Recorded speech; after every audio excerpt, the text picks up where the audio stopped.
Morning New Life, Mark Sweat here. I come from a troubled past. I was adopted when I was 5 into a pretty abusive home. Father walked out on us when I was 8. And that's when I found church. It was about 3 years after church that I had an issue with the pastor there and swore I'd never go back, and I didn't. I grew up without a male role model pretty much all my young life.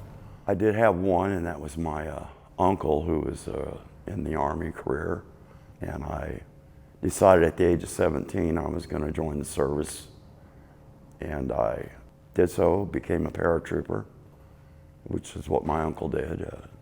Very proud of him. Military service started out good, and then I was shipped overseas, and that's when my addictions came into play in my life, and it remained that way for 50 plus years. I always had a foxhole prayer like any soldier does, but I had lost my belief and faith in the Lord, and was always on my pity pot. Why me? Why me? It's always me. Things never worked out for me. And I was at that point where I was ready to commit suicide that someone brought me to Shelter KC. And it did save my life. I turned things around. I started coming down here to New Life. I'd shopped around previous to that, but first time I came in the doors, I knew I was home. Things went well for 2 years. Moved out of Shelter Launch into my own place. Started isolating, not answering phone, that sort of thing, and led to a relapse. I came back to Shelter, started coming back to New Life. That was a very humbling experience. I was baptized in August of this year, and I remember how I felt when I came up out of that water.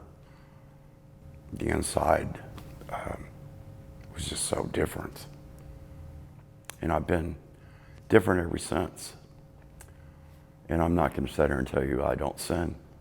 But when I do, I'm quick to go to the Lord.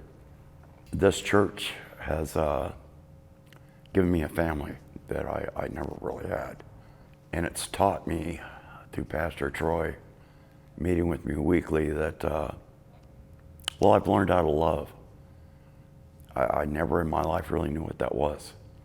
I've learned what love is. And I've learned that because I know now that God loves me. All those times I shouldn't have got up and walked the way I did, and that was Him. All those years that I thought I was walking alone, He was there the whole time. And I just didn't know it. I do now. I've never had such blessings in my life. And I don't try for them anymore. I just ask His will to be done. And that's telling me I'm on the right path. Don't give up. Don't quit. God is there waiting for you. All you have to do is open the door and let Him in.